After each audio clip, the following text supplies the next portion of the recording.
Manoj, anyhow, I wish you all the best with your health problems and Thank you, Thomas. Take care. Yeah.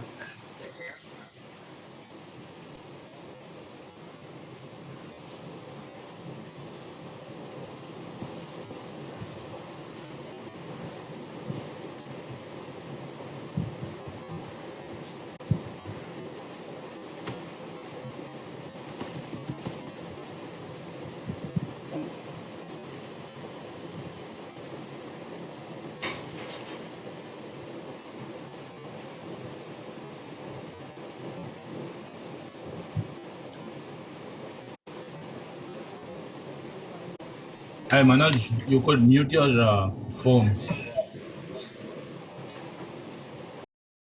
Yeah.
Good morning. Morning.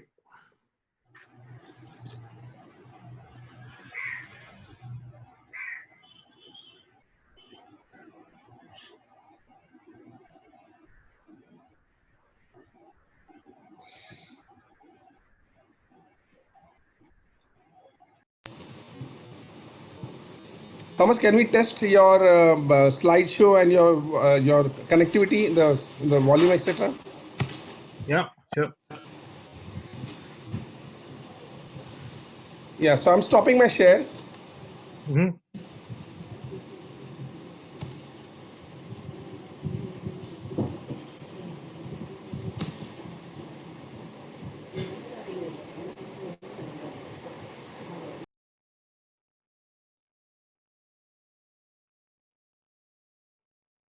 So we can see what I share.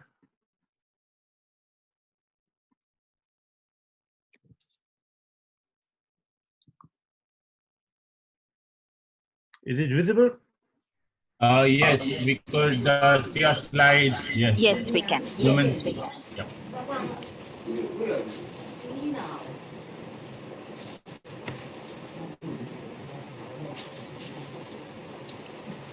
Yeah, this is good. Good.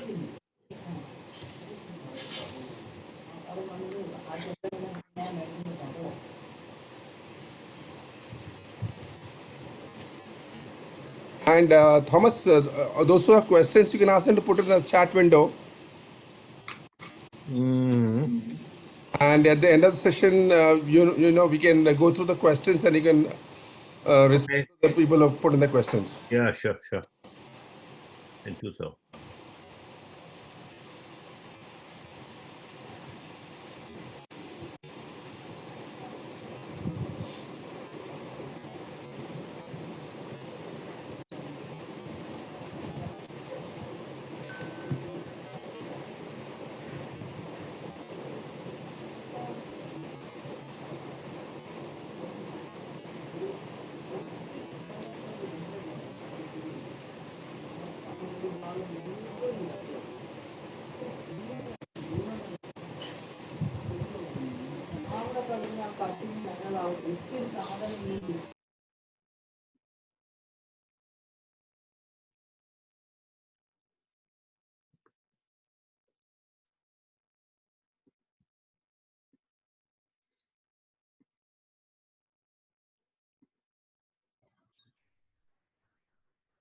So, Thomas, how's the weather out there at your Oh, location? in Germany, it's pretty good. Pretty good. Yeah. We are expecting a solar eclipse today. Yeah, in that's most part true. of India. Yeah. We too. Let's see. Let's see what we see.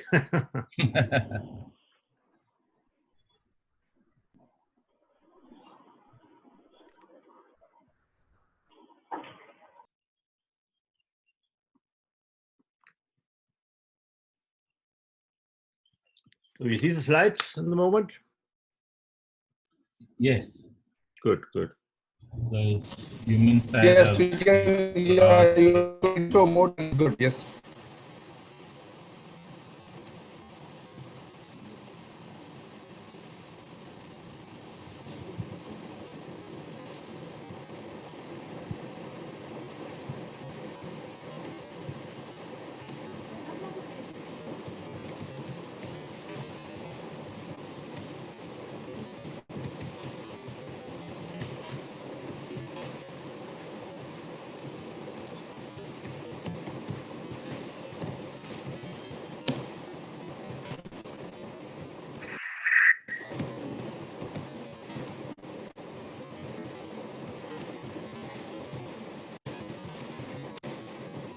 Hi, Manoj.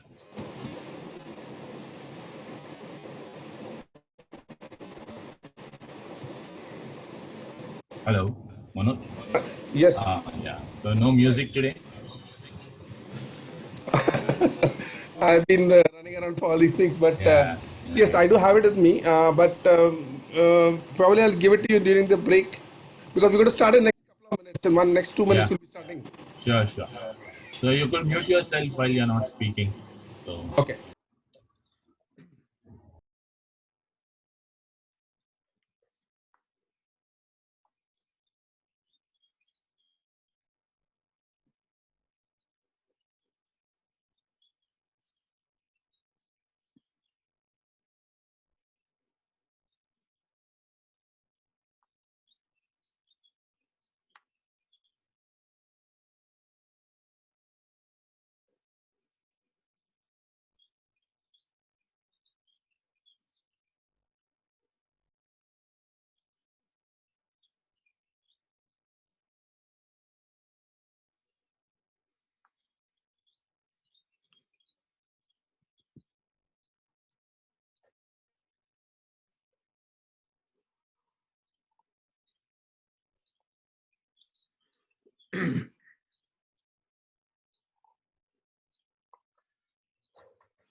All right, Thomas, I think we can start now. I've already kept and disabled the waiting room option, so people can join in as and when they join. Okay, As and when, great. So thanks, Manoj. And yeah, so I'll just give a brief sure. to the entire audience about you. So good morning, everybody. Today's speaker is an international speaker, Thomas Walenta. He's a PMP, he's PGMP and a PMI fellow. He's worked with IBM from 1983 to 2014 in variety of client projects, programs, and PMOs. He worked in his first project in 1974 and built his first PMO in 1995. He's a member of PMI since 1992 and of GPM IPMA since 1995. As a PMI volunteer from 1998, he has led the PMI Frankfurt chapter for 8 years, was elected to the PMI board for two terms of 3 years each, and was a member of PMI Ethics Review Committee for 6 years. He has been a keynote speaker since 2000, presenting at more than 50 conferences globally. Today he is coaching, teaching, and mentoring.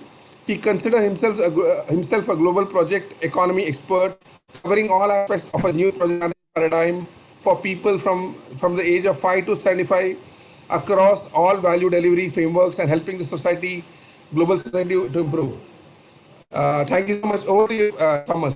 Thank you, Manoj, and good morning to all you in India, in the Mumbai area. So actually, I've been to Mumbai once when I visited our team in Pune. I worked with IBM for some time, as you know, and we had for 10 or many more years a team in Pune who was helping with our client in Europe, in Germany. Occasionally, sorry for not staying longer there. So today I'm talking about the human side of the project economy, and the project economy is a term that was coined last year in the 50th anniversary year of PMI, and I was on the board of directors when we discussed the term. It was actually proposed by a marketing um, company that we employed, and in the end, with some hands and forth, we came to that. So basically, this is saying we look for a term that can be a wider term for all what is project management is about. And that's what I'm going to talk to you today.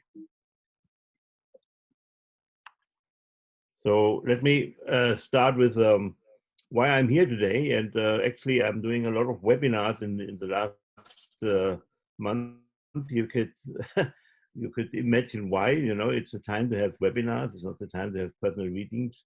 So you know, you are project managers, or you are dealing with projects anyhow. Otherwise, you wouldn't be a member of the Mumbai chapter and attending this conference. So you are the leaders of the teams and the leaders of the customers into a positive future, even in these times when there's a lot of uncertainty and unsafety. You know, people are looking for someone who is really getting them some safety and some security, where it will end and what to do. In this speech, you will find some practical advice, but also some philosophical ideas.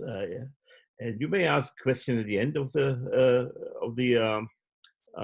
presentation if we have some time, or in the chat, and I will come back to you in any case with answers to your questions.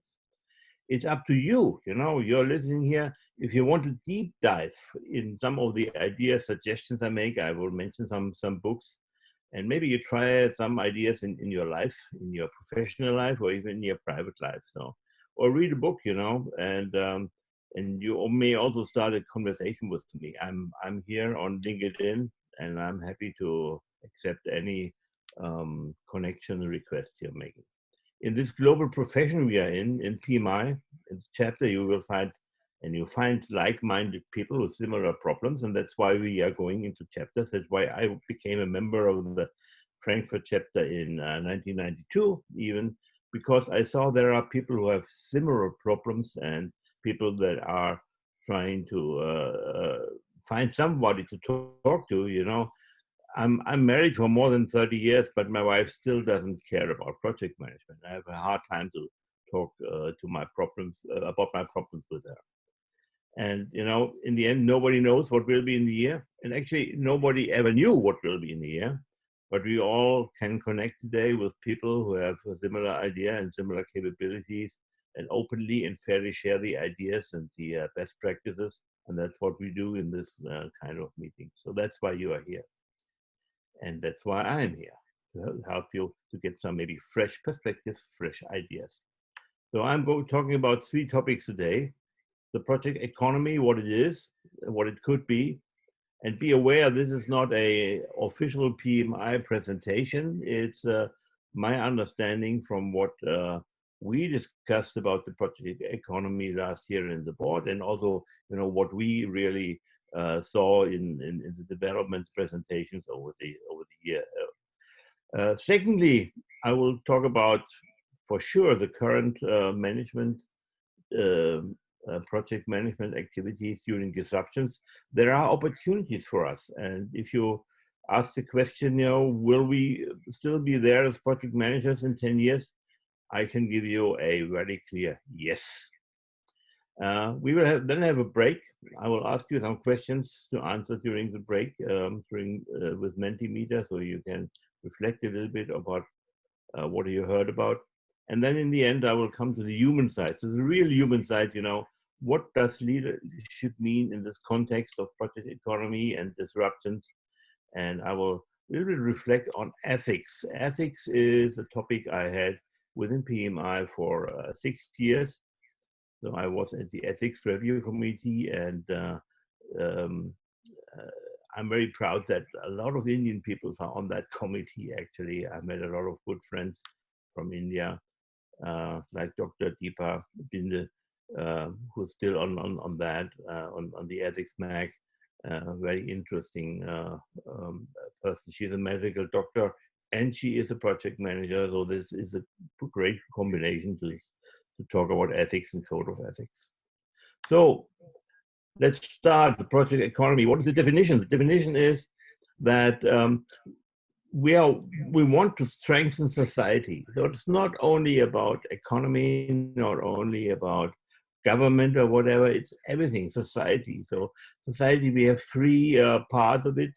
It's the for-profit companies, the economy, as we know, that's certainly the part who has the most important impact on our life, because we are employed and we get money from that. But we also have the social sector, which is composed of the NGOs. And I just saw, you are helping migrants in Mumbai with food. That's done not by government. That's not done by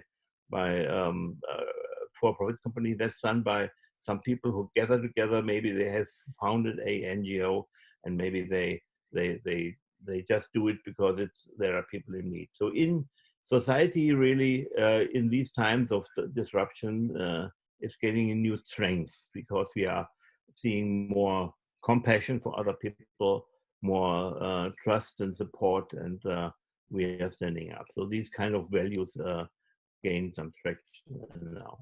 So we are strengthening society by, as PMI, by 2 things. We are enabling organizations. We were looking in the B2B thing from PMI's perspective. So we are going into organizations of all kinds.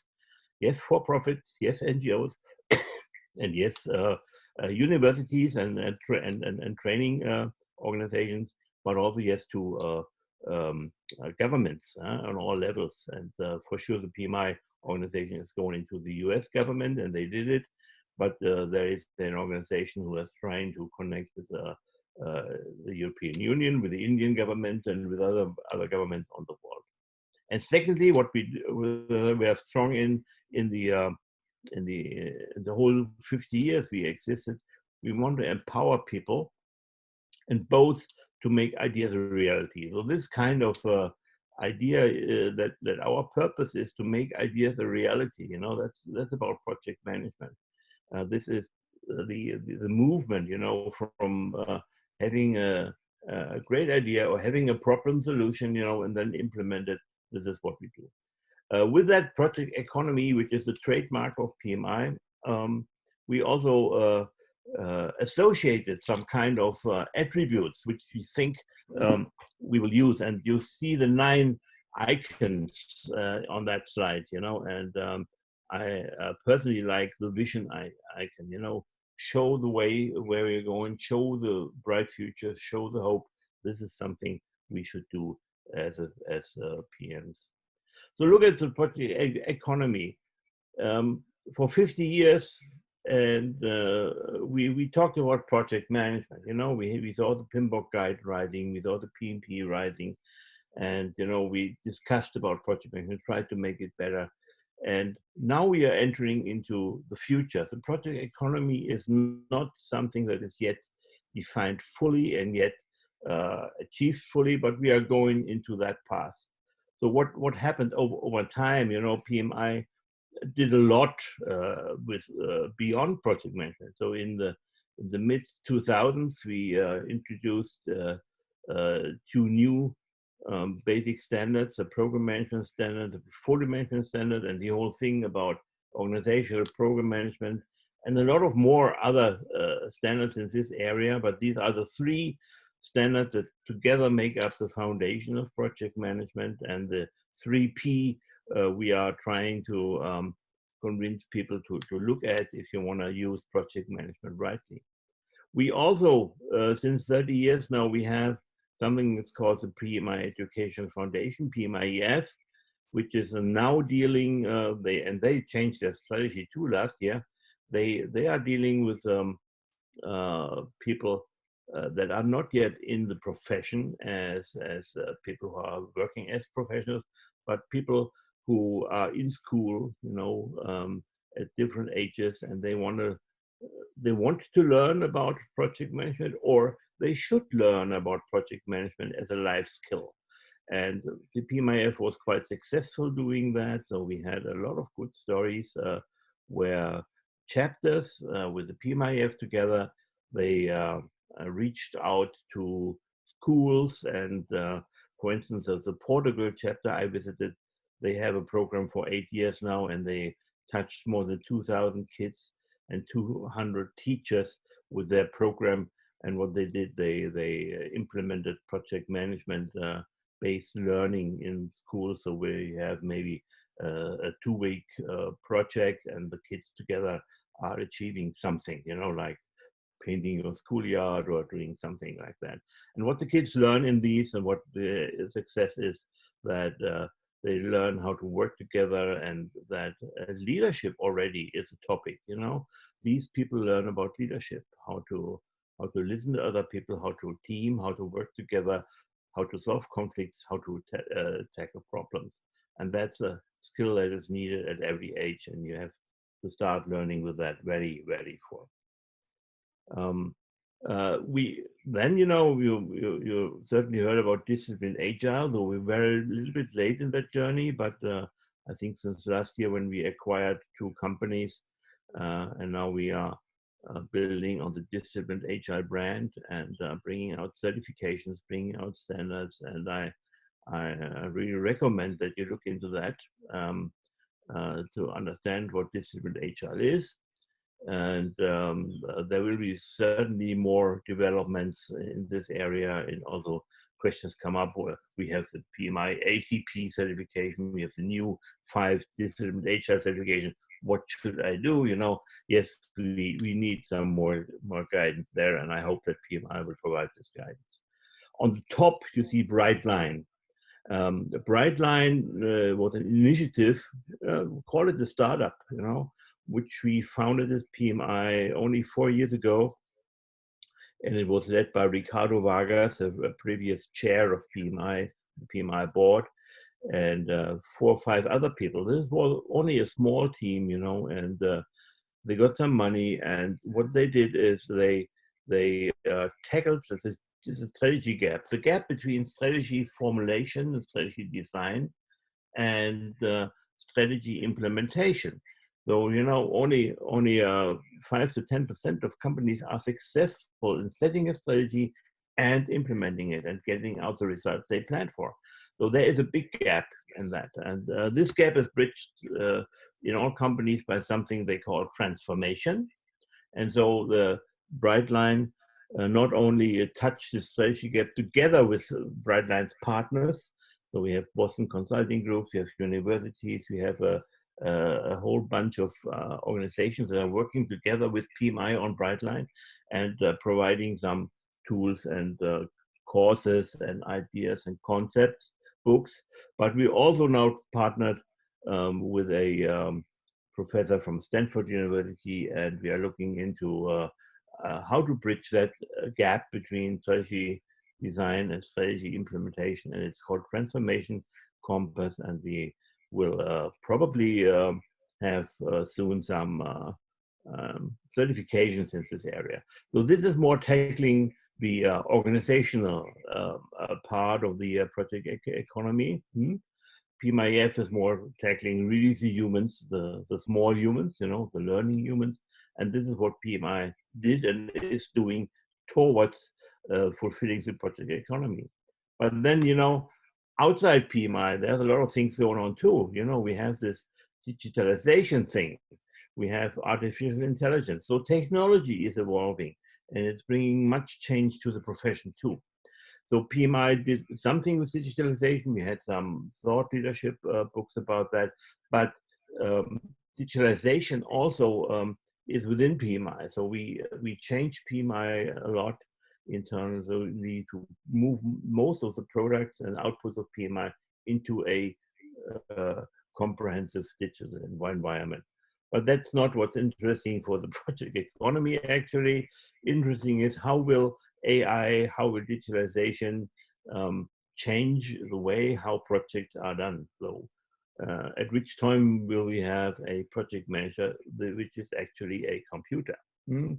I don't know, you know, nobody knows, but the world goes in this direction. So estimations and big data and analytics, these are all topics that will play a role in project management. And there's a lot of good understanding where this will move to. Nevertheless, you know, as long as we are dealing with humans, either as customers, as users, or as sponsors who will pay for that, so we will have the need to have somebody leading the whole effort, and this can be supported by AI, but it is not being taken over by AI. Agile, I talked about that, was starting way before disciplined Agile was taken over last year by PMI. So it is something that is actually was invented in around 1991 by the Department of Defense as a new way how to tackle frequent changes. So they thought about extending the lean environment, which was existing from Toyota's times before that. But then the Department of Defense founded a big project with a lot of companies and thought leaders, and they came up with the Agile management concept, actually. And this was, as you know, it was in 2001 taken up to the Agile Manifesto, and now we are here that in projects Agile is a must. But you know what? It has been a must all the time. You know, it's not something which came out of a manifesto. The manifesto just made it more visible and more comprehensive to everybody.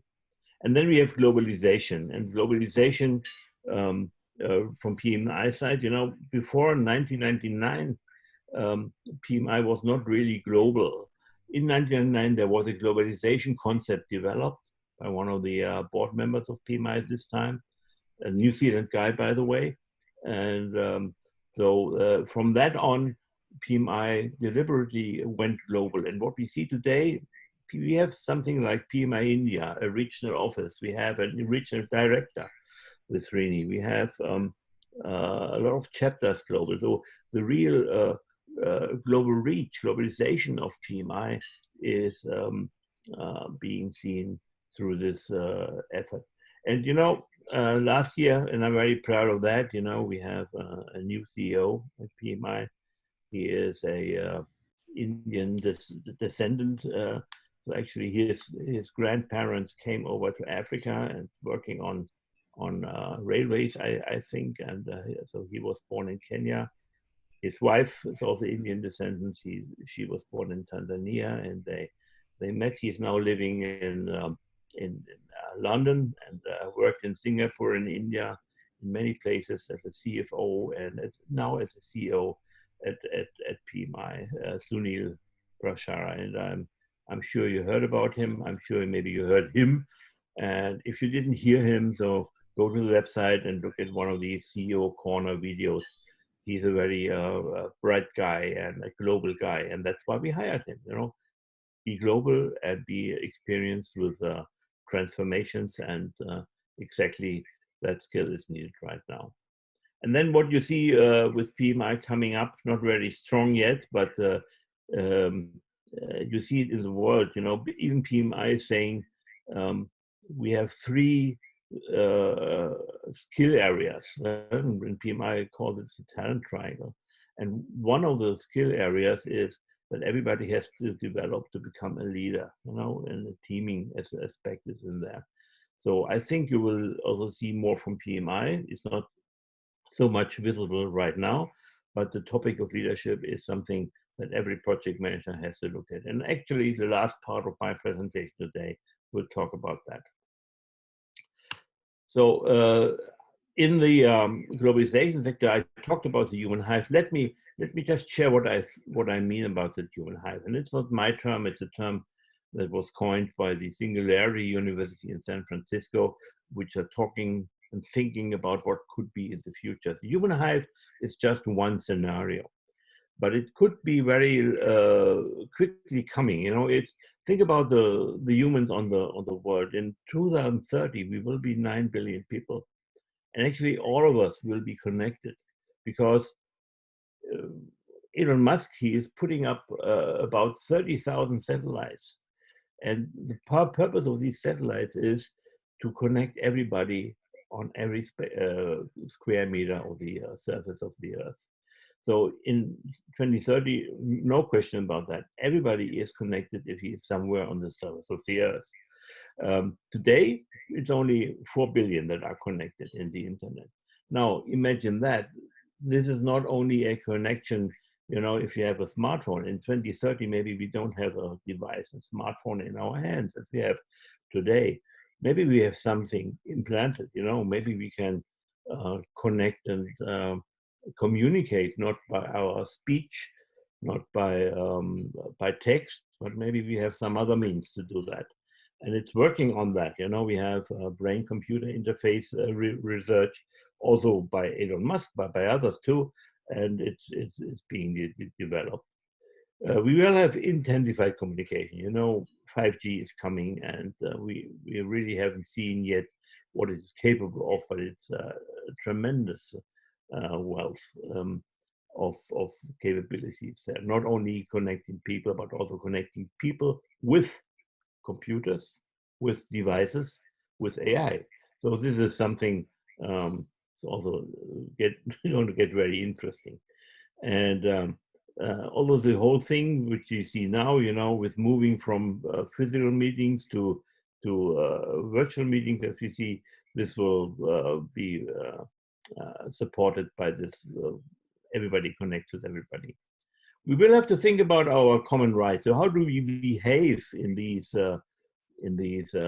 human hives and human teams? And we already do that, you know, by extending our webinars, our virtual meetings. We change how we behave in meetings. We are more explicit, more polite, maybe, you know. So we develop some rights and behaviors, how to make these meetings successful and fruitful for everybody on that. We will still have different roles in that human hive. You know, a beehive, there are bees with different roles, and we will still have that. We have specialty skills, and there will be certainly project management bees in that human hive. You heard about swarm intelligence, look it up. You know, there were books about that. For 20 years now, swarm intelligence is something that you have a higher IQ of a group of people, many people, than of any of these individuals. Think about that. You know, we have now bright people, But everybody, you know, that he's a genius, he is a Nobel laureate, whatever. No, think about if we really can leverage and extend this kind of swarm intelligence, how much more intelligent solutions can we provide. And one important aspect is that hive will be more important. The community will be more important than any of the individuals. So yeah, what is about my individual freedom? Good question. It's not soft. I don't have an answer for that. But it's really, if we go into the human hive, maybe it's inevitable that we are talking about that and we maybe change our priorities. So this is just, you know, something you might want to look at, human hive. You want to look at maybe at the Singularity University, which is having some information about that, and they have a lot of other great ideas about the future. So coming together with the project economy, you see what's going to happen is we are looking at the society. In organizations, we are more looking, you know, we have a lot of operations, ongoing stuff, but since we have a changing environment, this will more and more move into a project environment. So everything we are doing will be a project. We have a start and end, you know, and it's an effort to achieve a certain value. So what we see today is operations is of a cost center. This will go away, you know, cost centers will move into value centers if you want. And value centers per se are projects. Your role might change. You know, well, I had the luck to be an employee of IBM for 31 years, but you know, not many IBMers will have the chance if they start today with that company or with other companies. And even companies' lifetimes are shrinking. So don't expect to be loyal and bound to one company for your whole lifetime. It will be more and more getting into a gig job. So some people say the average lifetime of an engagement with one company will be around 3 to 5 years.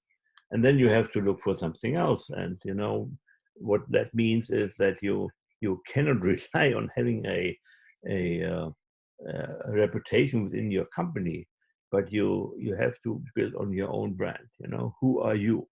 I'm Thomas Walenta, you know, and we see others here. You have your name, and your name will be attached with some successes, some capabilities, attitudes, and make sure you build on that. And you already do if you have a LinkedIn profile, and if you don't brag around in Facebook or so. Project economy will touch every human, you know, from age 5 to 75. And it's not only professional, it's a whole society. Project economy will provide hope because we are looking into the future. We are providing security and safety about what's going on in the future. We are either saying, okay, we have a vision, this will be the future scenario. I talked about the hive. It could be a vision, yeah. But the other way is, even if we don't have a vision, you know, we can help with providing a path to somewhere, you know, a path out of something. And this is also a kind of security. Actually, it's what we see with Scrum and with Agile in some instances, you know, you don't define the scope up front. You don't know exactly what you get up front, but you very sharply define the way how to get there, you know. So this is also a kind of security, and clients are trusting that, and for sure the team is feeling better having this kind of security, knowing how to get somewhere and having the hope that there will be a good result in the end. And you also, we will also talk about resilience later a little bit. Resilience is also a part of project economy. Resilience and agility goes together. Resilience is a capability to get up, survive if something hits, if a crisis hits. And we need to build resilience to be able to weather all the storms that will come. So in a nutshell, it's a project economy coming from project delivery, single project to value delivery, benefits. Benefits automatically includes program management, portfolio management, and we have now published, even PMI has published a standard about benefits realization management. Look at this. So benefits and value will become more and more important for every project manager. We will shift the focus from framework. Is it waterfall, perspective, agile, hybrid, or whatever you call it?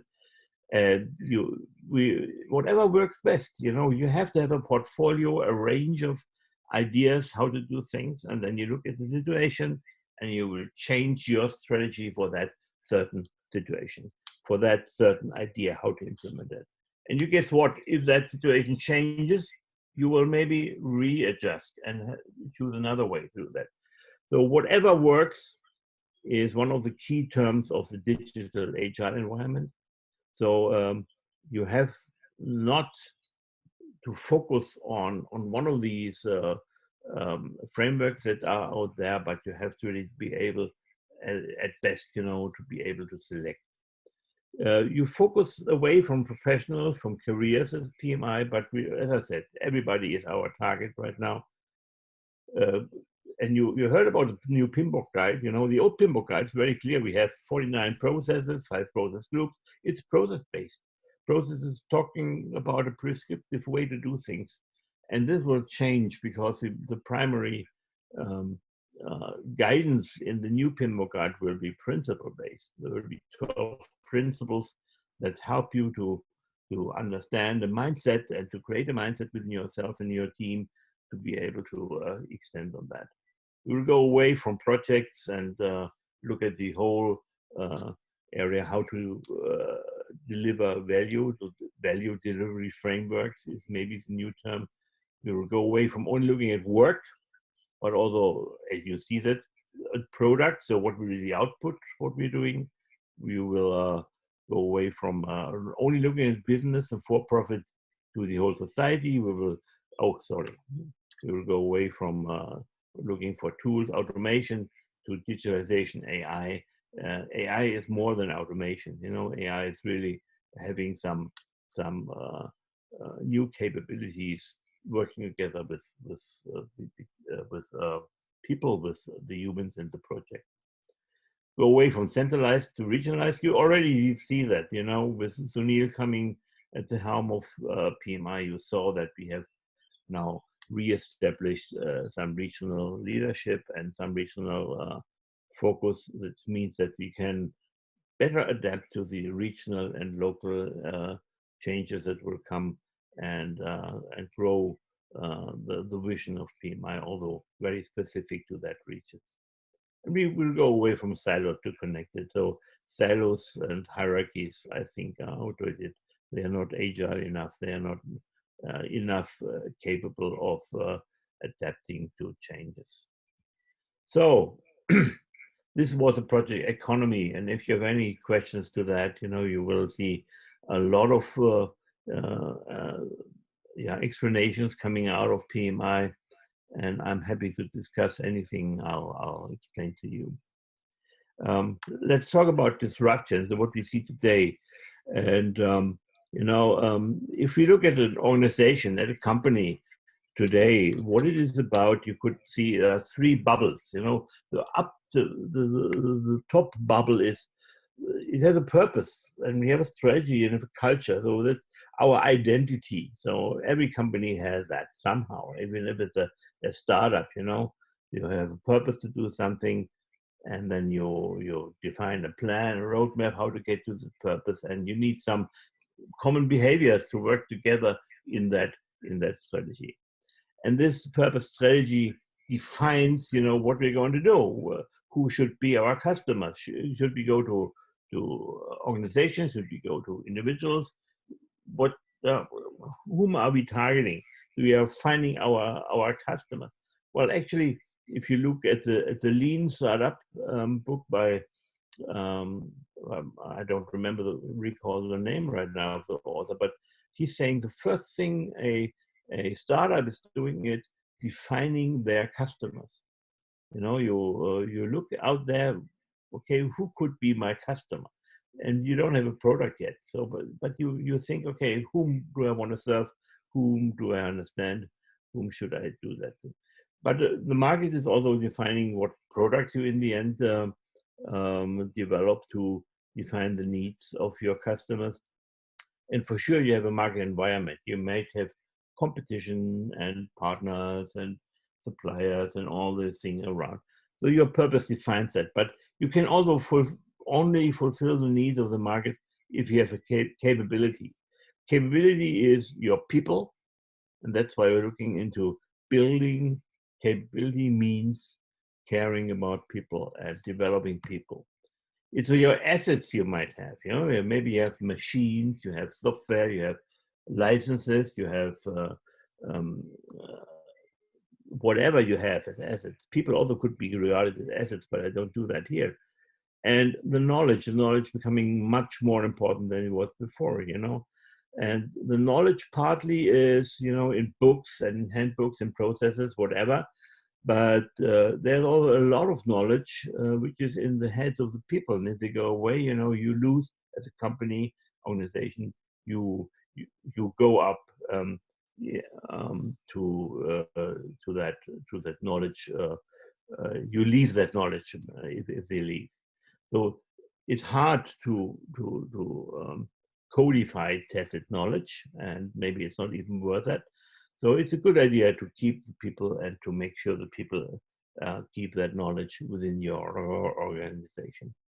So if you have this concept, you know, it has been developed, you have a functional organization, you are dealing with your purpose, your market, your assets, and now a uh, disruption strikes, as we see with Corona, or if we call any disruption is a little bit more um, um, to the point and quick, you know.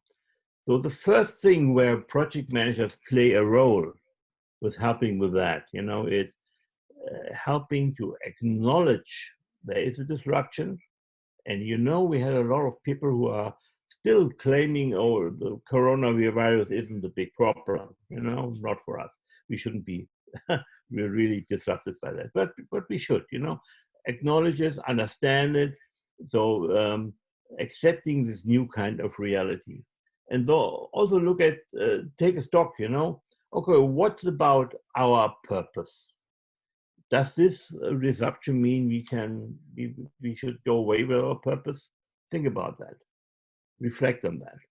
Certainly, you have to look at your market. You know, maybe your customers, which maybe are customers who went into your shop. You know, they are not no longer here. Still, the customers as humans are there somewhere, and you maybe know them, but the market changes a lot in this disruption. What does not change, you know, is your assets, your capabilities, your people. So that's why many companies try to hold their people and try to hold on their assets, because that is what they need to have a restart. So this is the first thing a project manager is needed. If you go to a company leader and say, okay, now you have the situation, accept it. What does it mean? And take a stock where you are, you know? So that is something where you should offer your help.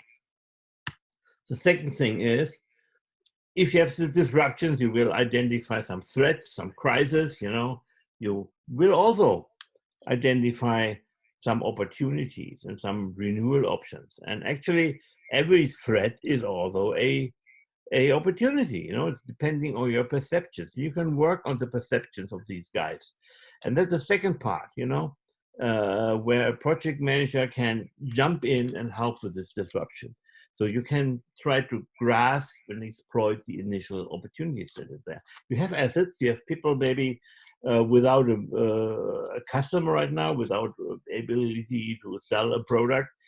So what could they do? So help people understand a threat, maybe to perceive it as an opportunity, and then go out and do that.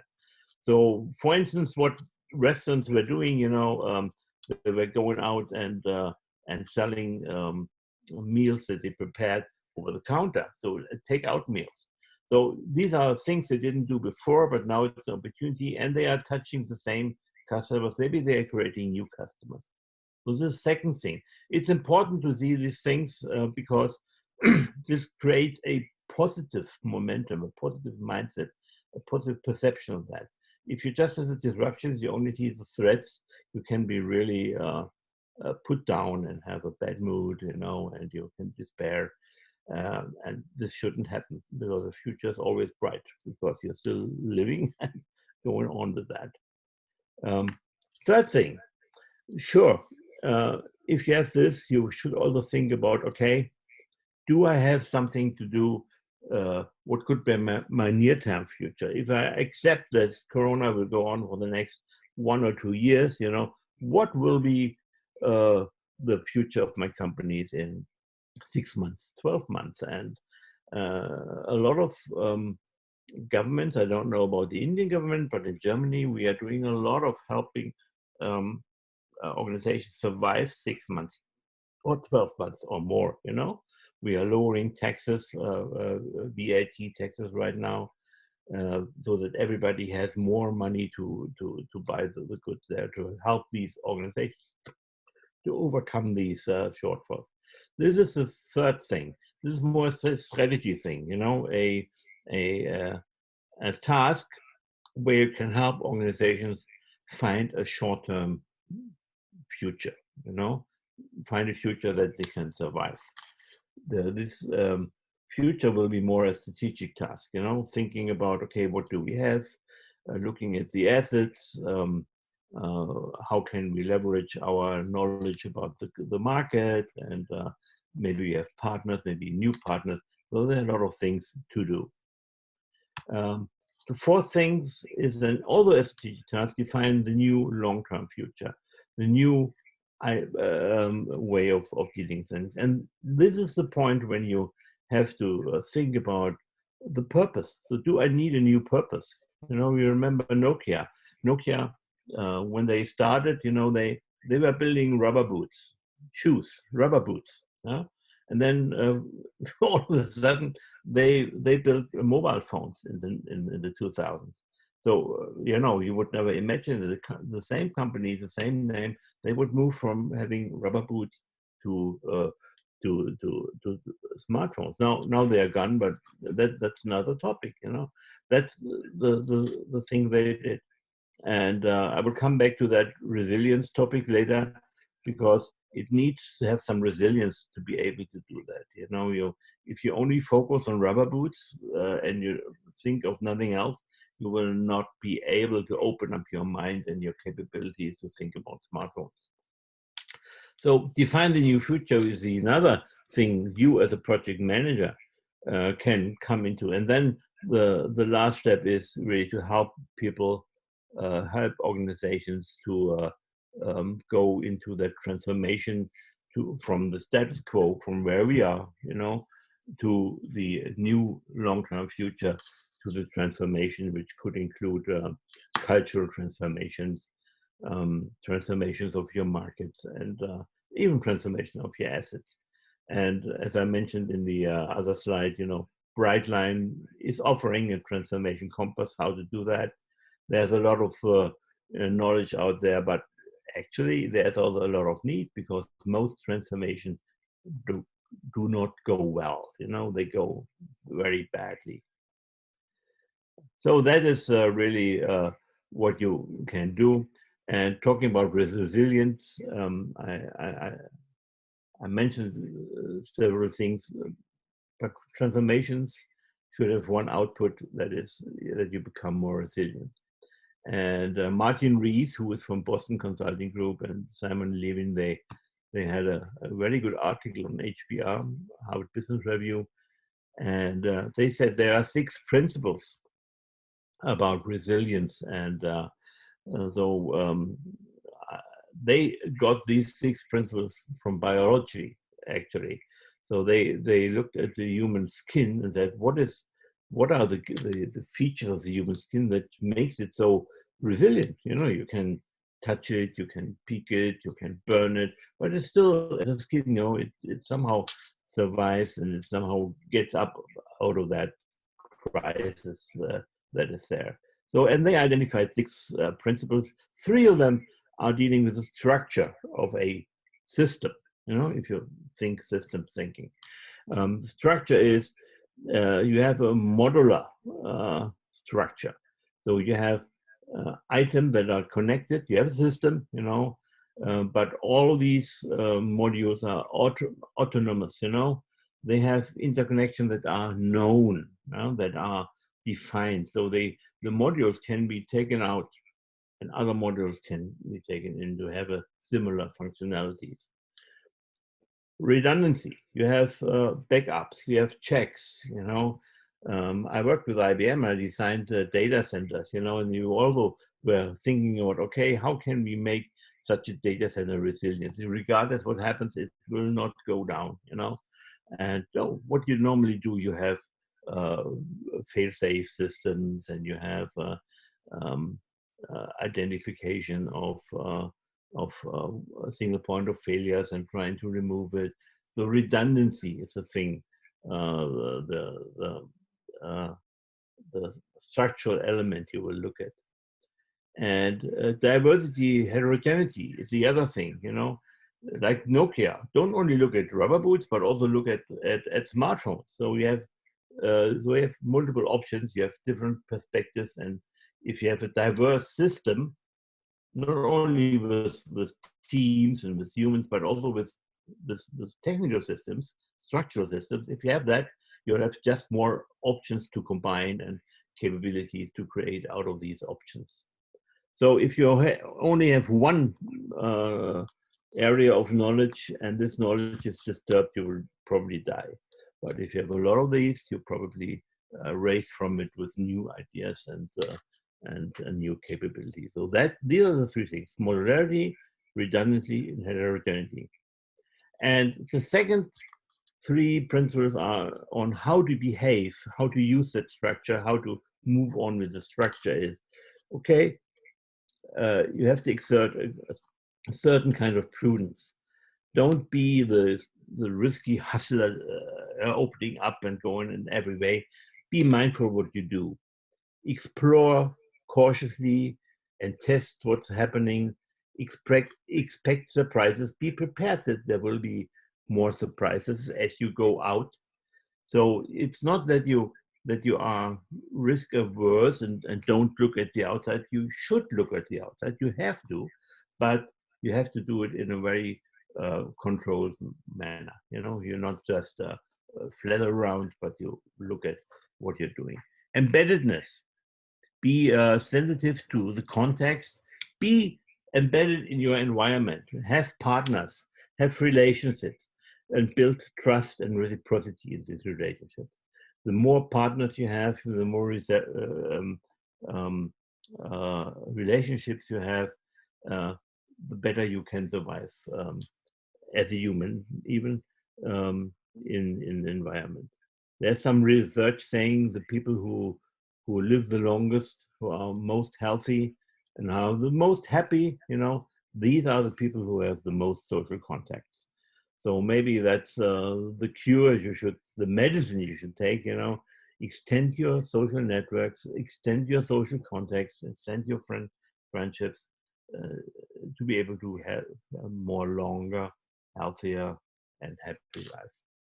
And the last behavior, adaptability, flexibility, responsiveness, you know, be able to, if something changes, not to despair and to avoid it, to resist the change, but look at it, say, okay, is it maybe another option I should use to grow and to be sure to do that. Adaptability, I don't say agility here, I like more the term responsiveness, as you mean. So these are the 3 behaviors and these are the 3 structures. And we now are entering the break, but before we do that, I want to show you the question to you. You know, if you think about these 6 things of the 6 characteristics of resilience, Do you have any ideas how you could become, as a professional, more modular, redundant, and diverse? So if so, I hope you can give me some ideas what you do. Give me and your co-participants in this call some ideas how do you think you can become more modular, redundant, and diverse. So you know menti.com, you can open it and use that code that is there, and I will move over to the website so that we can see how it develops.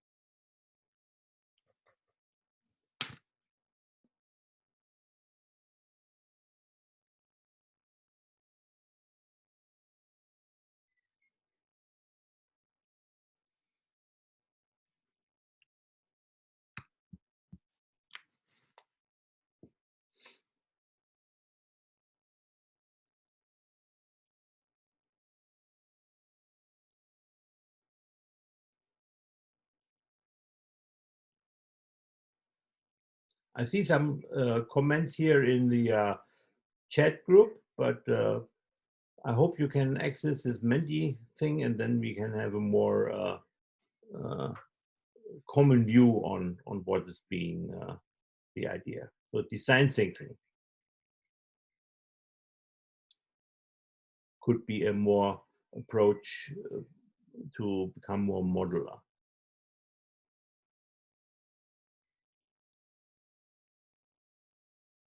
Empathy. Oh, here we go.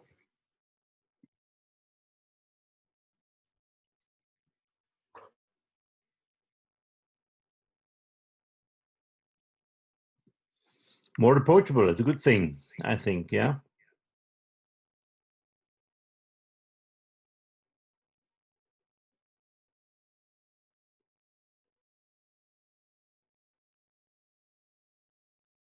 I like love. That's a personal favor, you know. I think the value of love is something that many people don't dare to voice. You know, they don't try to say love is something that has nothing to do in business. But if you look at Steve Jobs and all the great business leaders, they all talked about love. You know, love what you do, and the things you do will love you. And actually, this is one of my, not one, several of my good experience with customers. You know, if we, I remember the one, I think it was in '87 when we had a data center migration, and Sunday evening at 8, you know, we went through all these bad moods, yes and no, and problems, and solved it. 8 o'clock in Sunday evening was done. And you know what? In this moment, we're a team of 8 or so. We loved each other. You know, we hugged each other and we laughed and we were very happy together. So loving is meaning also you have a team that is really happy together because they have a joint success, and the success is only possible, was only possible because you did it together. Inclusion. Yeah.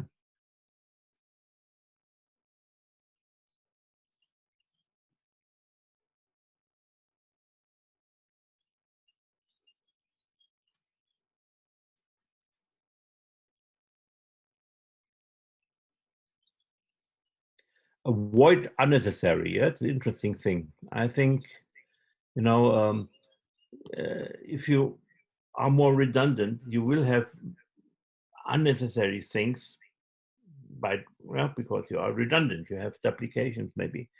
So I think there is a tension between efficiency and, you know, being creative and being innovative and growing.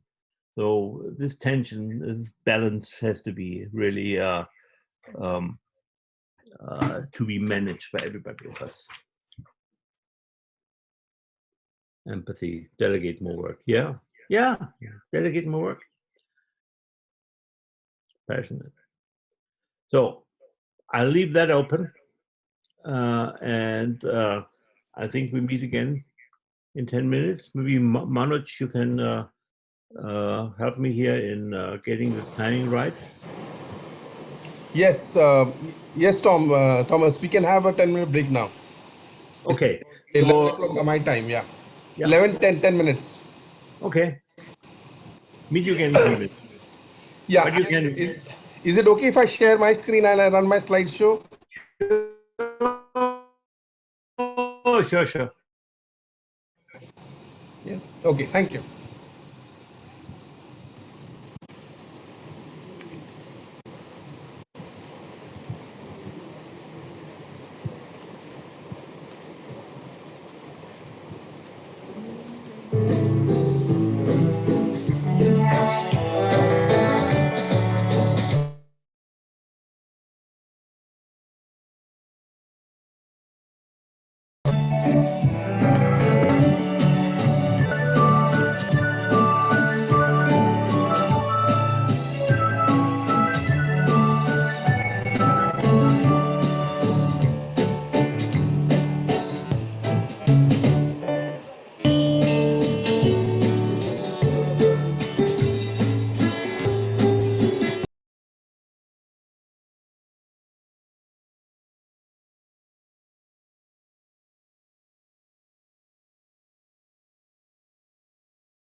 Yes, Thomas, I've stopped my share. You can start.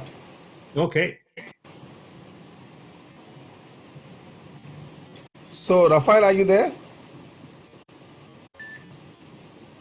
Yes, Manoj, I'm here. So you could probably explain to Thomas the music which we are listening to right now.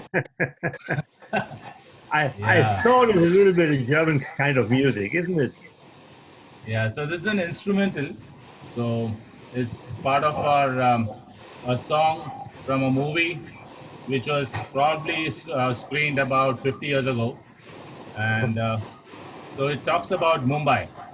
Okay, okay. So life in Mumbai, how fast-paced is it, and so on. Oh yeah.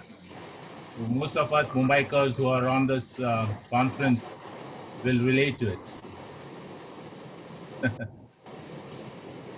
So I'm Rafael. yeah, now I'm sharing, yeah? All right. Yep. Okay. Over to Good. So here we are after the break. So with the third part of this presentation is about leadership and ethics. It's the human side, and you know, let me take that moment to wish all my best wishes to Manoj, who is going to the hospital today, and I hope you get out much more healthy than you expect to be, Manoj. My best wishes to you. Thank you, Thomas. So leaderships, think about that. You know, it's a real story from 2015.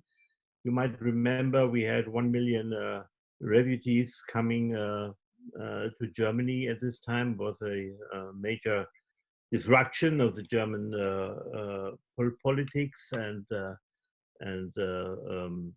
other environments. So what happens during that time? You know, we saw this young girl from Damascus in Syria.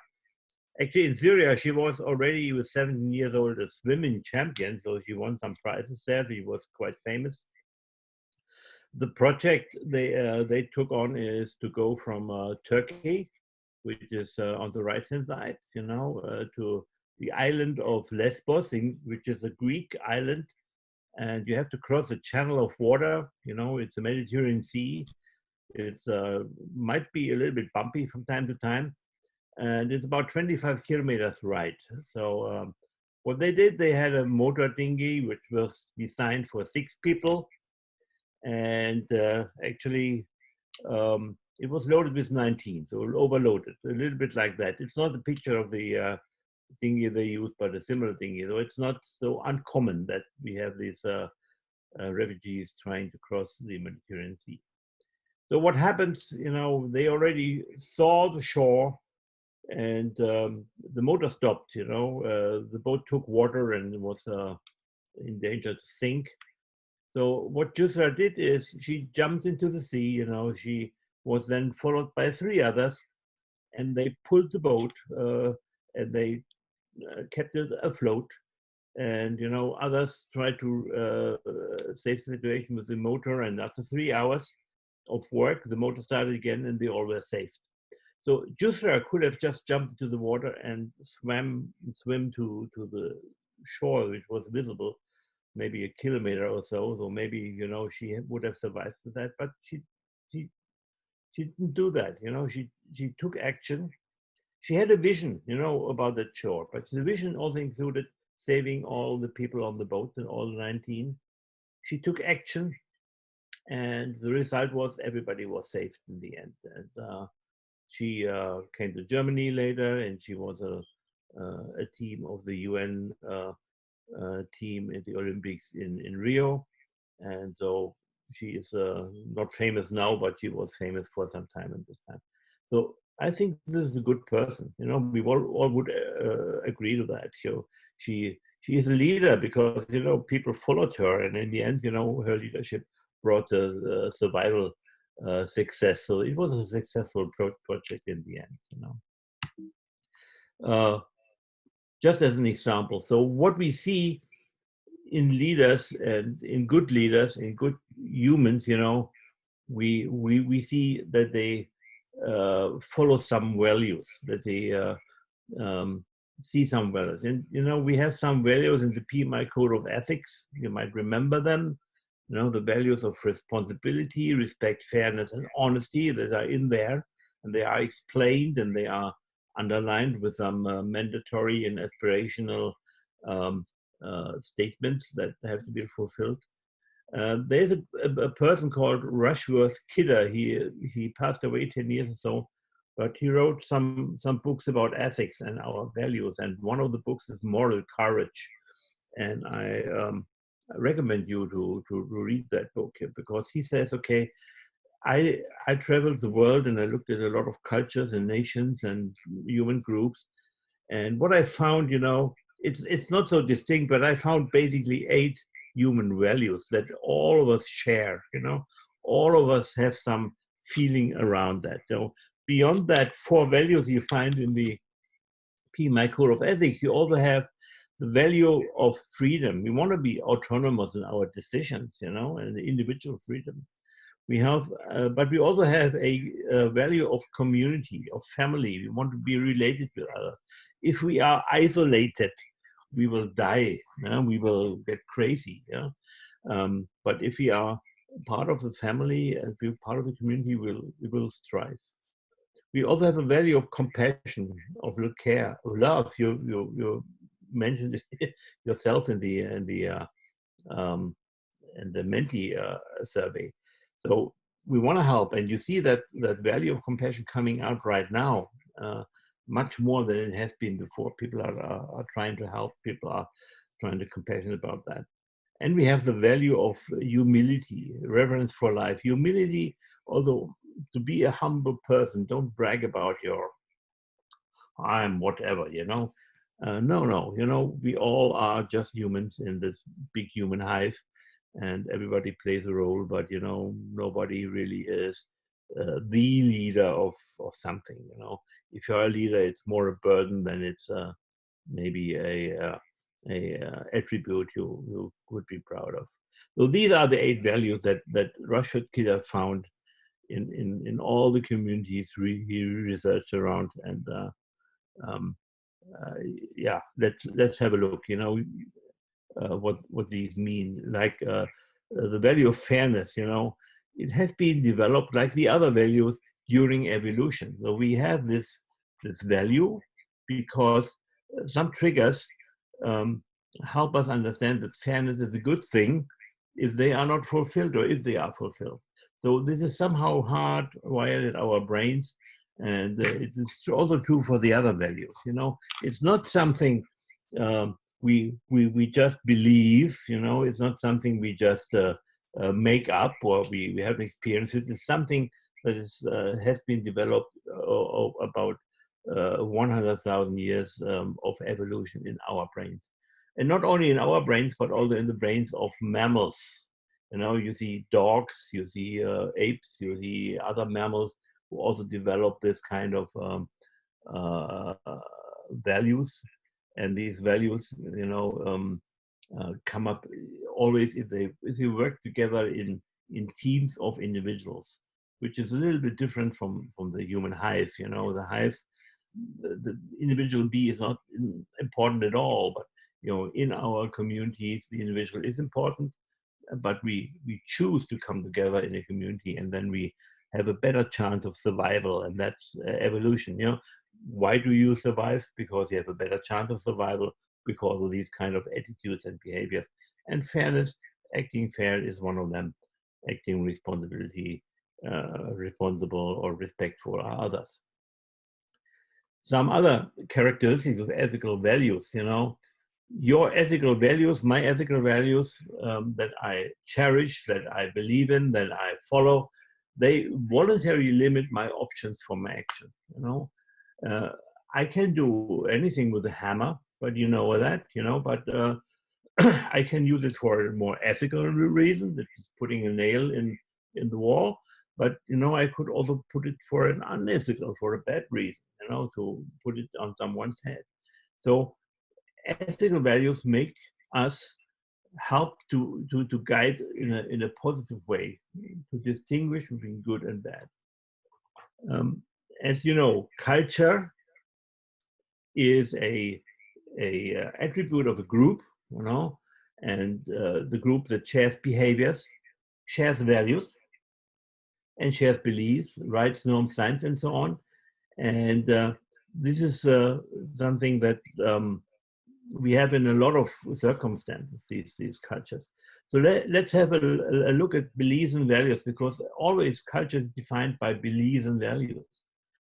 And these are two different concepts. You know, the values connect people. The 8 values, they connect people because they are commonly accepted.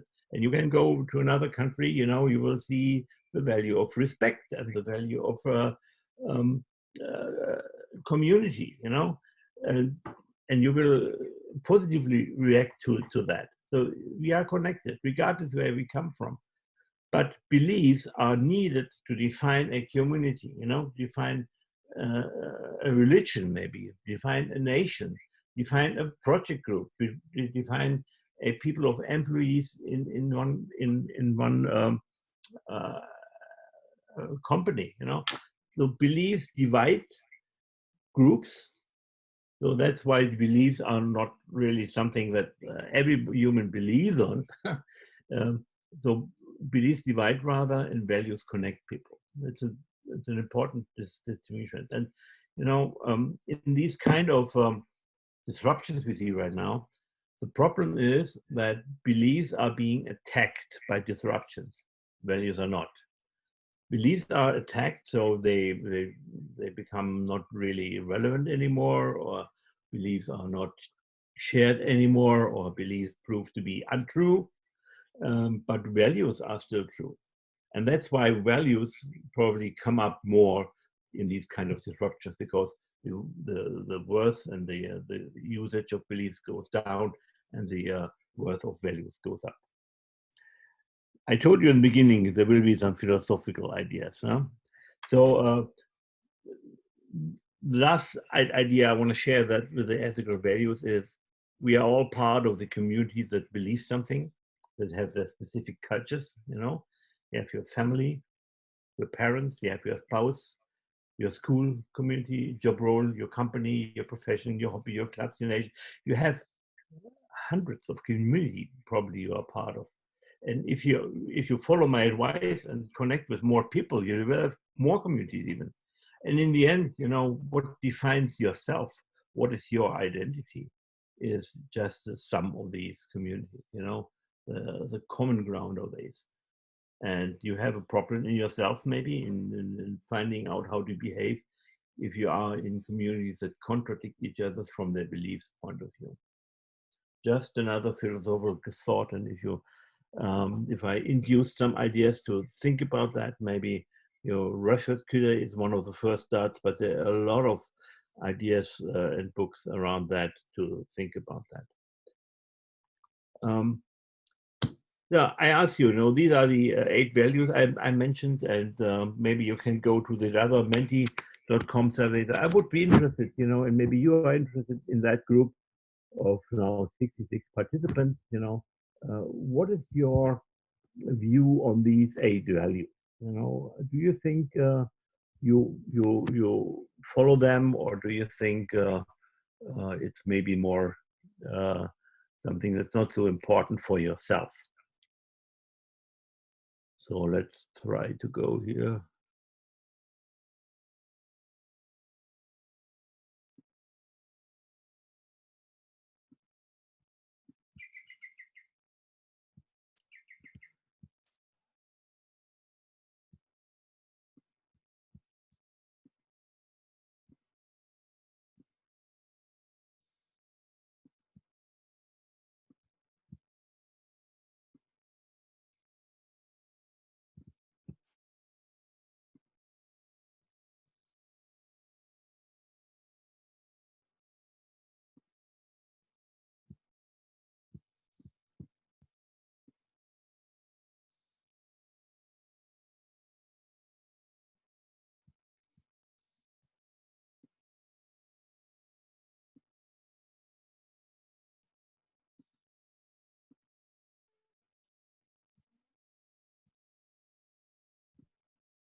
Respect, very important.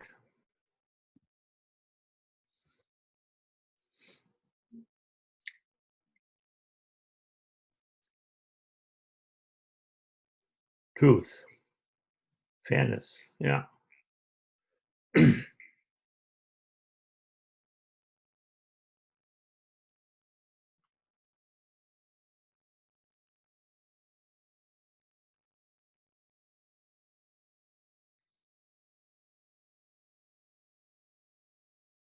Humility and serving humbleness is a bit lagging behind.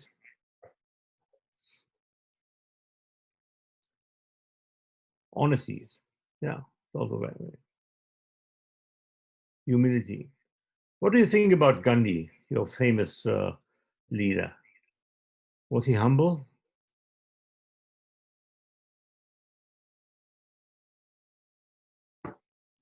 Or what did you like? What do you like most about him and other leaders?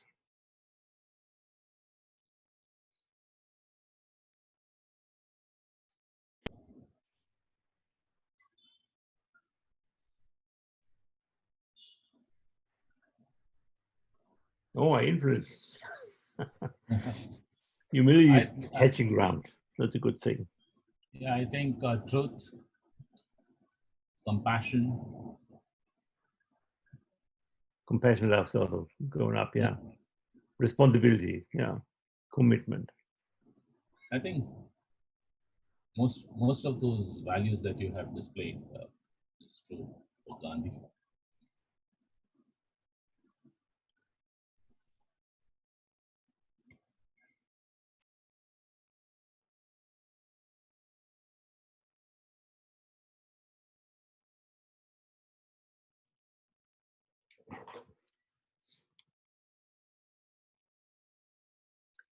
Okay, yeah. We have a picture here that we have. Community is not so important for you as a group, but that's okay. Freedom, the second. So you are willing to give up some freedom if you get some respect and some honesty and some truth. Okay. But it's just a momentary view. You might change your priorities if you are in a different situation, and so I think community sometimes gets a little bit better ranking if you really need people to be together and help you and be there. Okay, we have now 18 people who gave their opinion on Mendy.com. I'll leave it open. You can add, but I'll switch back to the presentation. I hope.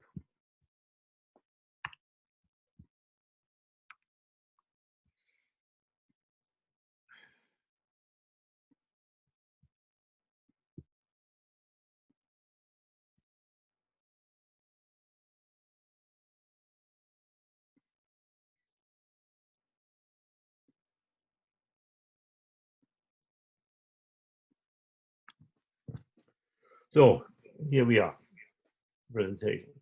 So you can ask yourself the question, why should I be a good person? How does it help me? And what is a good person anyhow? These are all good questions, and you should ask yourself these questions. I will give you some hints how to go with that. So I think, if you are a good person, if you behave ethical, and it's something you have to deal with yourself, convince yourself, change yourself, have a own mindset, and build your mindset. If you are that, you will, and I think that's proven by so many examples, then you are able to build trust and build security with a team you come in, or with your customer, with your sponsors. Regardless the group you come in, if you are if you are behaving ethical, you are an integer person, and they will trust you. They will look at you for having some security. And if you build the trust and security over the time, you will lead effectively. You will be able to lead this group as a team effectively. So effectively means there will be value out of that groups if they work together. And since they trust not only you, but themselves, they will also work together and have an effect. And then, you will have, through this ethical leadership, you will succeed with the outcome with the team. And that's a possibility to be successful as a leader, and to be successful and effective in what you're going to do. That point of and that concept of emotional intelligence. And if you want to start with your leadership development, if you want to look at this, I think it's a very good start to do that. And it's not only a start, it's a lifetime engagement. I'm still looking at this, and I'm still working on that. It's a continuous journey and until, 75, 80, 90, I don't know. So what for me, emotional intelligence is the upper corner, the corner, it's about me, myself, it's first understanding myself better. It's called self-awareness. It's building confidence. If I know myself, I'm confident, I'm also more authentic. If I know myself, there are less blind spots. People look at me and they think, okay, he's behaving strangely, and he doesn't recognize he's behaving strangely. These guys, even in politics, they are not authentic because they have some blind spot and people laugh about them. And it's really a pity. It's not really a leadership type of guy then, be self-aware.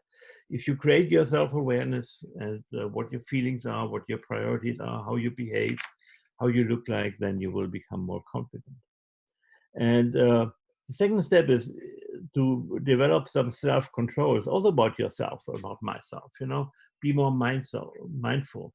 And self-control means to be able to understand when emotions are triggered in you and control these emotions and think about what you really want to do. Self-control is needed to be decisive, needed to understand when do you decide for something and why are you doing that. Understand your biases and control your biases. And if you work on yourself, you also can now think about, okay, what is my social impact? What is I work on others or with others. The first thing on the left-hand side, you observe others, which means you are empathetic. You are developing empathy. And this means you are learning from others. You are understanding. You are listening. Though the most important capability of good negotiators is listening. Good salespeople is listening, understanding what the other guy is concerned about, what his main targets are. So empathy is looking at others and trying to understand and putting yourself into the shoe of the others, and then being able to do that. And empathy can be over here positive or negative. If you have a capability to look into others, you can use it for bad purposes, because then you can try to manipulate them, or you can share some things you feel about them and they didn't want to openly share. It can be very negative. So also with empathy, it's like this hammer, this tool, you have to limit yourself with your values to be empathetic in a positive way, so that it is also perceived positively. Empathy is good if you can convey you understand the other person very well, but you don't have to tell him that you really understand him so well that you can say your father did this and that to you. That's a bad thing. And then on the right-hand side, about the others again, and as a leader, as a project manager, it's in the end, it's not what the original book of emotional intelligence says. It's not only social skills. It's in the end, you want to influence others in an ethical way, again, in a positive way. So influence means you exert leadership. You have an impact on not only on the team, but on the outputs of the team. You can handle conflicts and you can go into negotiations. So all of these four corners have to be developed all the time. And as I sit here, I'm trying to work on these, And there are very good books to look into emotional intelligence and to develop that. The good thing is you can improve yourself in all these four corners. Becoming a good person. There is a, again, HBR article called Building an Ethical Career. And it's very good. You know, it says, okay, if I want to get a better person, you know, more ethical, what can I do? So 3 things: plan and prepare for it. So if you are not in an ethical situation, in the moment you can plan, okay, what do I want, you know?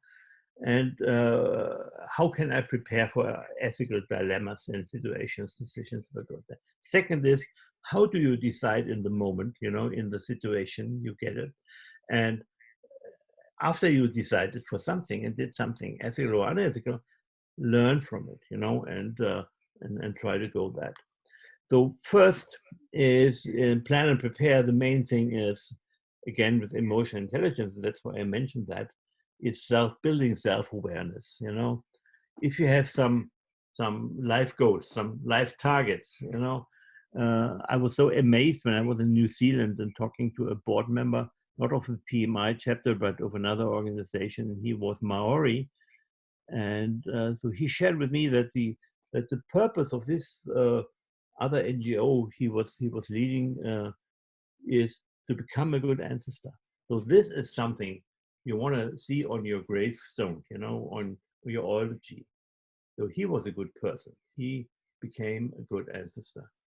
And it's not about, he amassed 10 billion euro or dollars or whatever, or he succeeded in a great war or whatever. You know, these are not the virtues you might really to pursue and you want to see on your eulogy. You want to see something that gives the people who come after you, you know, some good feeling, and this is probably an ethical virtue you have there.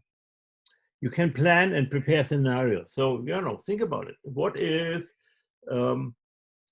this and that happens, and what can I do? You know, can I develop some habits, some standard replies to that situation, that I'm not overwhelmed of my feelings, but I can really react positively? Let people know that you want to become a good person, that you want to follow ethical codes or ethical ideas, and look at, inform yourself. Get a mentor, yeah. Get an ethical mentor. Get the mentor that you think is an integer person who has shown some ethical values.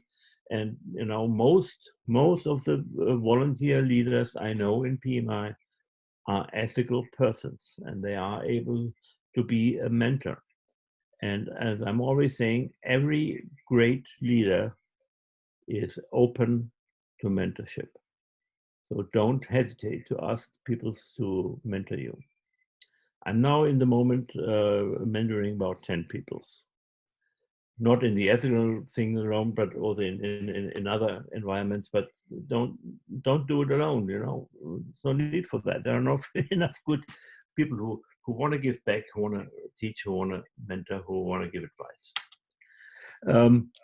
Develop some supportive habits. So, you know, if you prepare scenarios, you know, okay, this and that would help, and you can work on these habits. Like you do yoga, you get better every morning if you do yoga, and after 5 years, you are really a perfect yogi. Now, it's the same with ethical behaviors, you know. Make decisions. I'll come back to that in the next slide. And but it's about self-control, you know, it's about not making decisions based on your biases, not making decisions based on your on a pressure, you know, on an emotion, but make decisions based on principles, on values. And then after decisions, rehearse and learn, you know. So if you know you go to that organization, it's always unethical, they are always lying. Okay, you can just decide as a short-term method, I don't go there anymore. You know, I leave that community, let's say that. You can ask for feedback, you know, others who observe the situation where you made a decision, what they think about. You can share dilemmas.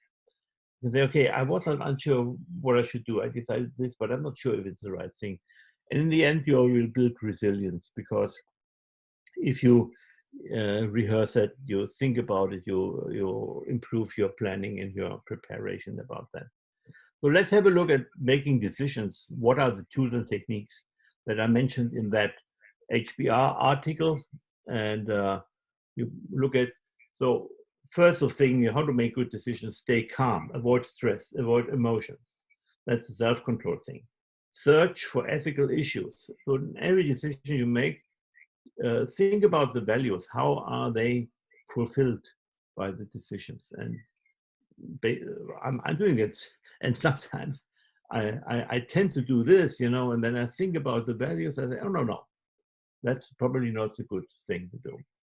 If you make decisions, avoid rationalizations, you know, meaning that you invent some stories why you have done the right decisions. We tend to do that.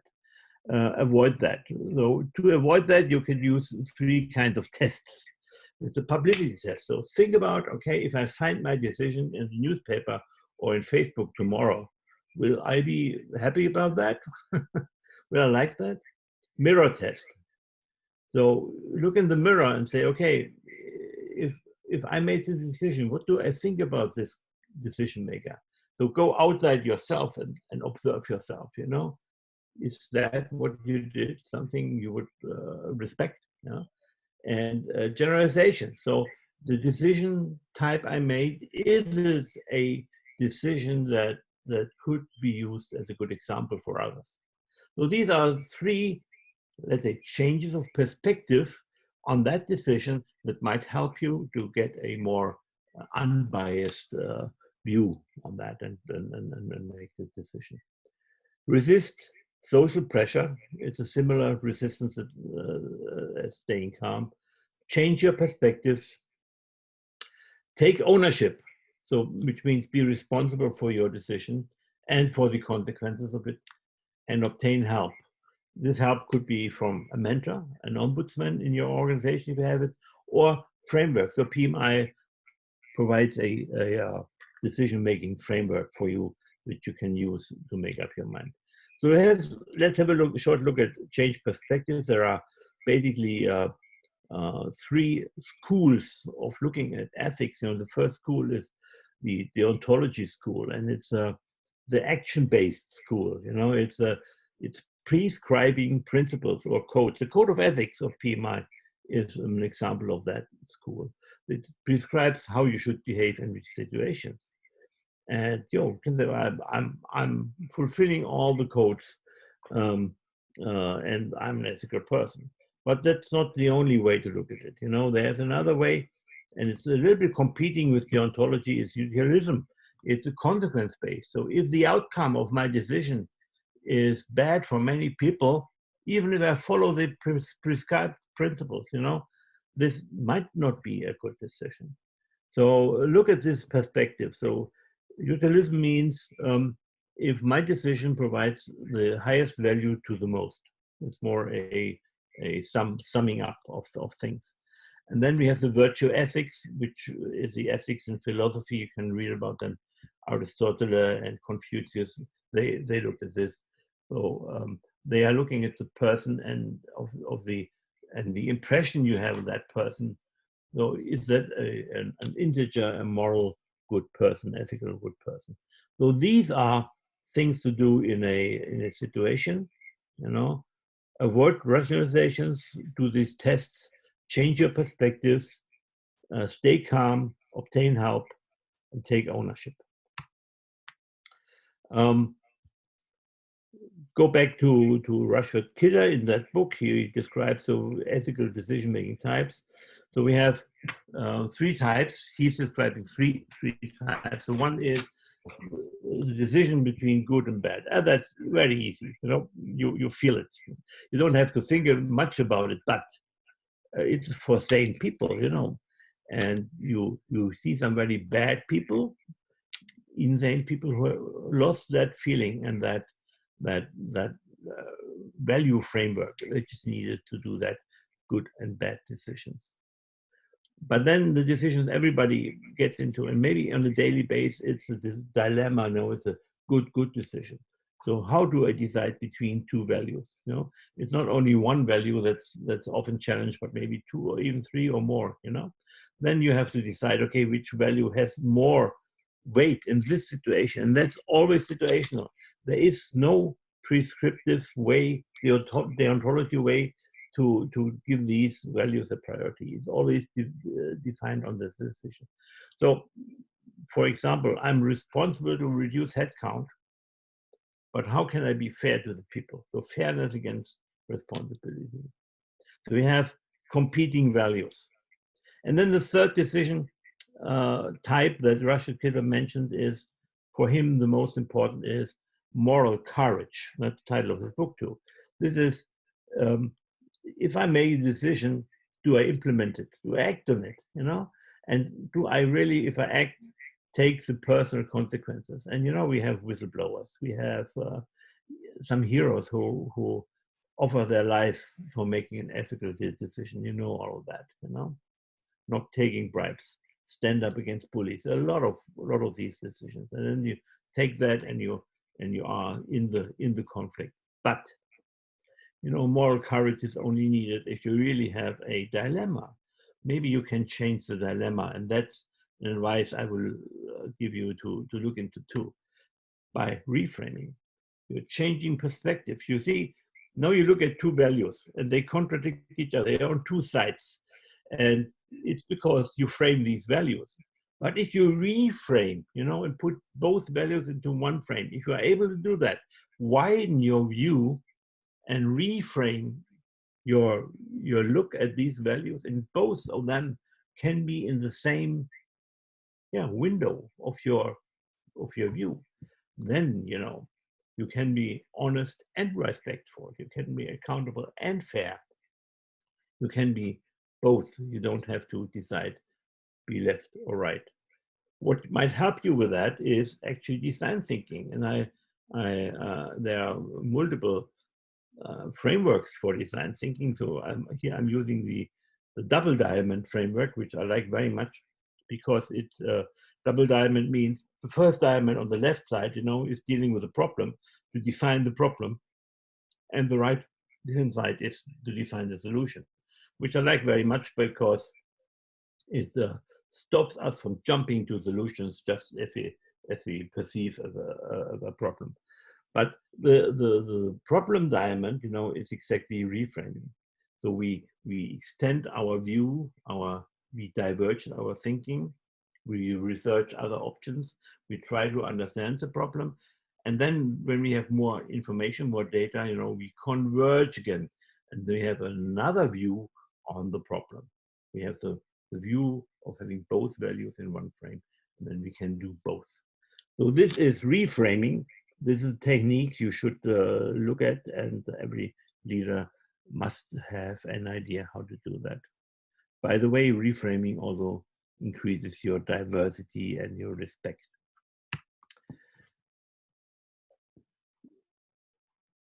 I'm not going to read that for you, but the point is, you know, you always have different views on the same thing, you know. This is, and at any point in time, we have one view of the world, but there are other views of the world, and discussing with others helps you understand, not to change your view, but you extend your view and then come maybe to another view as a consequence. Looking at the role of leaders in times of crisis, I came across a paper of Darren Delcha on the PM World Library Net webpage last month. And he did a research and said, okay, what is really required for leaders in this century? And he also reflected on the current crisis, you know. And the most important is the ability to lead through more complexity and ambiguity. Ability to lead through influence. And that's what I just saw, influencing, you know. Ability to manage on a remote base is clear. You know, we have all these webinars and everything. And the ability to to manage a workforce is a combination of humans and machines. I said AI and humans will go together. So the point is, again, it's informed by influencing is done by informing, explaining, reframing, influencing the other people in an ethical way.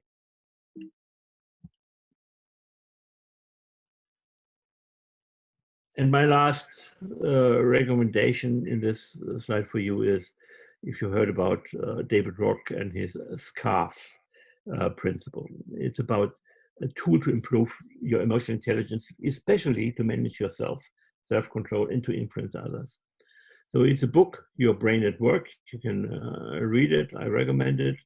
The book that very good describes on examples how your biases work and how your brain works. What he basically says, there are 5 emotional responses, emotional views on the world that you can trigger from the outside to influence others, or you can trigger in the inside to make sure you influence yourself. And these 5 are status, certainty, autonomy, relatedness, fairness. And that together brings to the acronym SCARF, which is in that book. And what it means is, we have a trigger, something happens in the world, and we look at this trigger, we have our frame, look at this trigger, and this frame induces a meaning, and this meaning then goes first to our limbic system, and the limbic system might choose, okay, there is a danger and we have a flight or an attack response to that. Now, executing self-control means that you involve your prefrontal cortex on that trigger. And you think about it in that moment. Is the meaning I'm giving that trigger, is that something I want in the moment? You ask yourself a question. And asking yourself a question is involving the prefrontal cortex. So that's what you do. You really try to ask yourself a question and have the meaning. Give an example. About 25 years ago, I visited a course in a public school, and it was about getting more self-confidence and so on. And what I learned there is to influence my triggers that made me angry. Since 25 years, I have not been angry once. I'm no longer angry. Angry is a kind of attack reaction, but I can really recognize the triggers which made me angry. And the meaning I give these triggers is, I ask myself the question, do I want to be angry now? And you guess what? The answer is no. So I'm not angry. And it's not that you ask this once, but you have to learn it. And that's why I visited the class, and it worked. So look at these 5 things that David Rock deducted from his research. Status, status is, I'm a PMP, I'm a project manager, I'm happy about that. But you can also attack status, you are not worth anything, and it's all bullshit what you did, and you are overrated in everything, Then you have a negative feeling, you have maybe an aggression, certainty. Now, we see it now. You have a lot of uncertainty, unsafety. So certainty, the lack of certainty is creating fear, hope often, But if you give certainty, you're creating more hope. Autonomy. We want to decide. We want to have the perception of being free to decide. It's more not that we really decide, but that we have the feeling of that. So if you limit the ability to autonomously decide on things, you will really have a bad feeling about that. You will get angry and all that. Relatedness. We have to be part of a community, and fairness. Actually, fairness. We attack on fairness. If we observe unfairness in the world, we can get very angry and aggressive, and a lot of demonstrations, a lot of revolutions a lot of terrorists. They have the root in unfair observations. So these are the 5 emotions that are triggered positively or negatively. And actually, you can influence others by triggering these in a positive way or negative way. You know, politicians who are trying to induce fear and reduce your status and take away your autonomy, and that's all these negative feelings. And then people get more into the limbic system reaction. They get fearful and aggressive, and you see that in these populist movements around the world. But you know, think about it, understand your triggers, change your meaning. And actually, I use these in all my presentations, and you might remember the first page when I told you that you are the leaders of teams and customers, and this was dealing with your status. You know, I supported your feeling about the status. You're feeling good about it, hopefully. I gave you some certainty about this presentation, you know.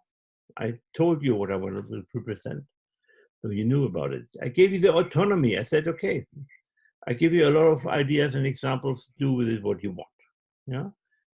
Relatedness. I gave you this context of PMI and the chapter and this group, and I gave you a feeling of fairness, you know. So this is what I did, what I do in most of my presentation, and I hope you felt well in the end. And I hope you are not angry right now, because I'm very honestly share with you what I did with you. Leadership is also, I want to recommend this book, Leadership 2.0. And actually, you know, coming back to this Syrian girl I mentioned, she had a vision, she took action, she had results. And actually, these are the 3 core leadership competencies that are lined out in that book.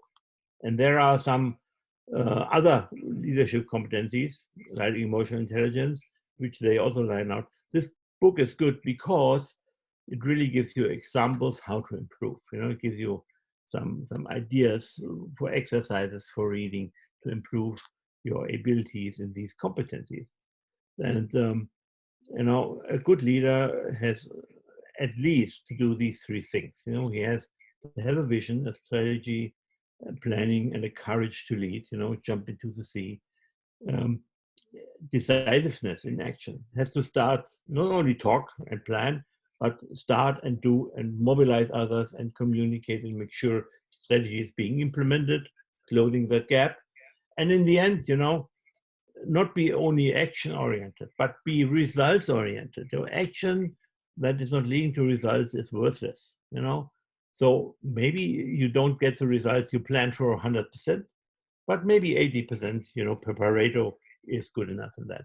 Results focus also means agility. Maybe, you know, you can adapt your planning to what is really needed as you go along into action in the project. Leadership can be seen when you observe a shift from uncertain to certainty. That for me is a core thing. We remove uncertainty and fear and go into certainty. We remove chaos and give structure. We remove fear and go to hope. We go away from only visionary things to results. We go away from activism, only acting something, but we plan, you know, we do a structured activism. We don't just do something for doing something. We go away from waste to discipline. So you might recall disciplined agile, you know, this is exactly what we do. Discipline is maybe something that we given ourselves, but also on the teams, and then we will reduce waste. We go away from hesitation to decision making, be decisive, and maybe not to make so big decisions, but ethical decisions and small decisions, and we can take more and can also change them. We go away from the narrow view of the window we are looking at things to reframing, to a wider view, from confrontation of 2 values on 2 sides to conversation, bringing them together into one frame and reframing and solving it. Everyone is a leader. I thank you very much for your attendance here, and I hope I could give you some ideas to think to.